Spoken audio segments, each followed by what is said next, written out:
Your favorite people in the world are here to support you. Gina and Scott told me last night that they weren't nervous. If they tripped, they wouldn't be nervous because they know how much you love them, that it wouldn't be a big deal and they wouldn't be embarrassed. They were so excited to celebrate with you.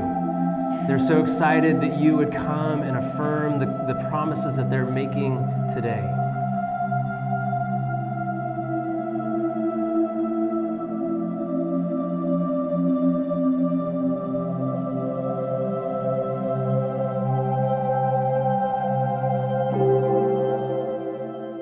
I've got a few words that I want to encourage you with today. But before I jump into those, I want to read a little piece of scripture out of Colossians chapter 3. Paul, in that letter to this church in Colossae, writes, "Therefore, as God's chosen people, holy and dearly loved, clothe yourselves with compassion, kindness, humility, gentleness, and patience. Bear with each other and forgive one another. If any of you has a grievance against someone, forgive as the Lord forgave you. And over all these virtues put on love, which binds them together in perfect unity."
Just so you know,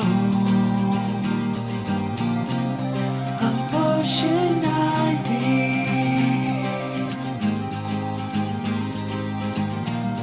With you in tow,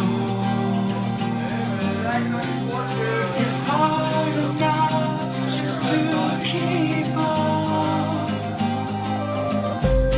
We're close to never catching up. I'm Sonia, Gina's older sister, and as such, I've had the privilege of knowing her entire life.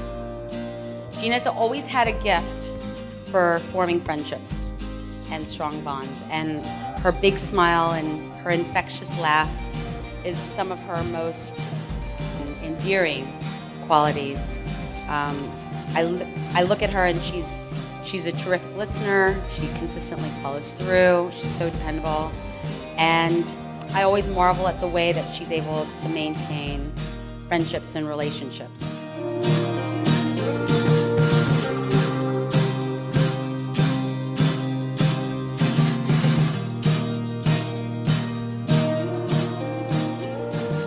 I have known Scott since college, and I know what you're thinking, oh great, this guy's gonna just get up there and tell crazy stories about college.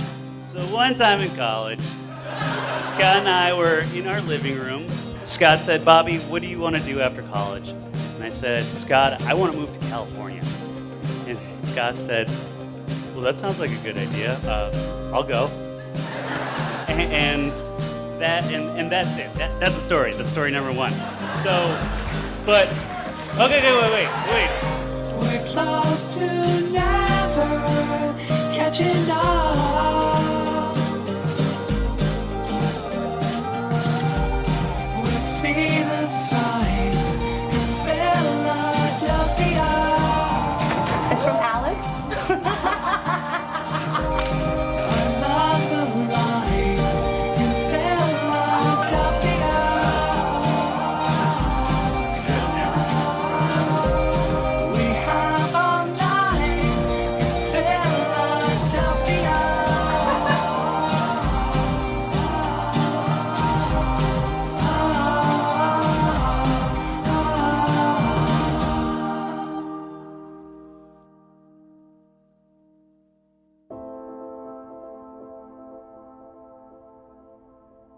Gina, Scott feels loved when you appreciate him and notice him, when you slow down. He loves that you can make him smile and then ask him why he's smiling. He loves your caring and loyal spirit. He loves your strength and dependability. Ephesians 5, Paul's talking about marriage, and he says, submit one to another out of reverence for Christ. The true health of a marriage happens when both people come in mutual submission. Those are the beautiful seeds, sowing into each other, not fighting for power, not demanding your way, but submitting.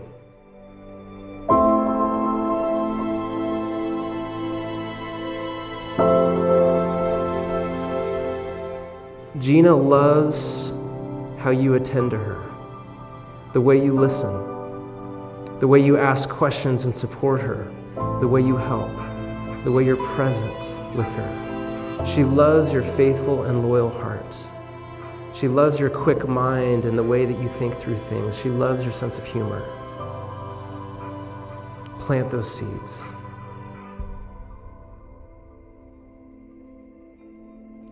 I, Scott, take you, Gina, I, Scott, take you, Gina, to be my wife. to be my wife. And I do promise and covenant And I do promise and covenant before God and these witnesses before God and these witnesses to be your loving and faithful wife, To be your loving and faithful wife, in plenty and in want, in plenty and in want, in joy and in sorrow, in joy and in sorrow, in sickness and in health, in sickness and in health, as long as we both shall live. as long as we both shall live. In accordance with the laws of the state of California, I pronounce you husband and wife. Scott, you may kiss your bride.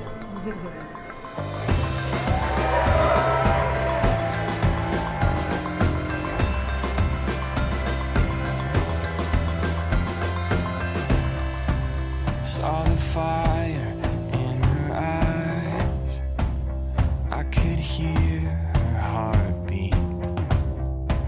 Felt the sunlight on my skin as she laid beside me.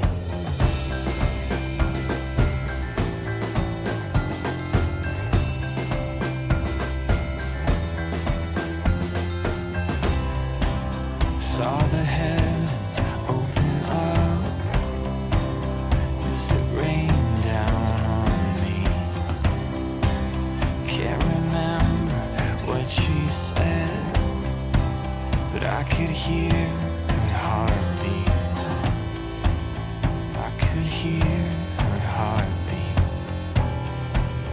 I could hear her heartbeat. I could hear her heartbeat. I could hear her heartbeat. I'm going to fast forward. Number 3 is for all of you. And it's about the day that Scott asked me to be the best man of his wedding. Scott and I, we like to go to hockey games in San Jose and at Sharks games and whatnot. So we were on the train after work going to San Jose, the crowded train, and Scott said, Bobby, I thought about it. I want you to be the best man at my wedding. I said, Scott, I'll do it. I'll be the best man at your wedding. And Scott stood up and said, how about a hug? And I feel like you probably won't remember the things I say, so I wanted to leave you with an image, a picture in your minds of 2 grown men hugging each other, embracing each other on a crowded train on the way to a hockey game.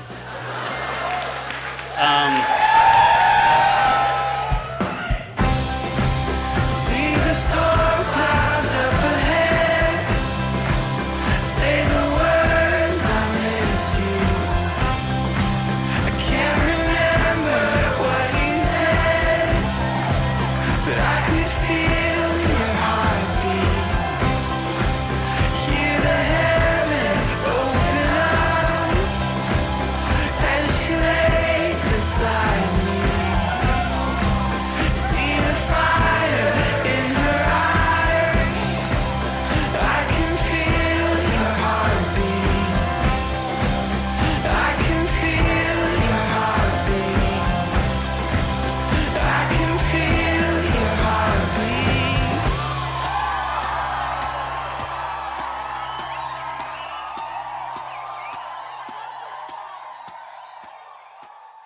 now that you guys are married, you can dress any way you want.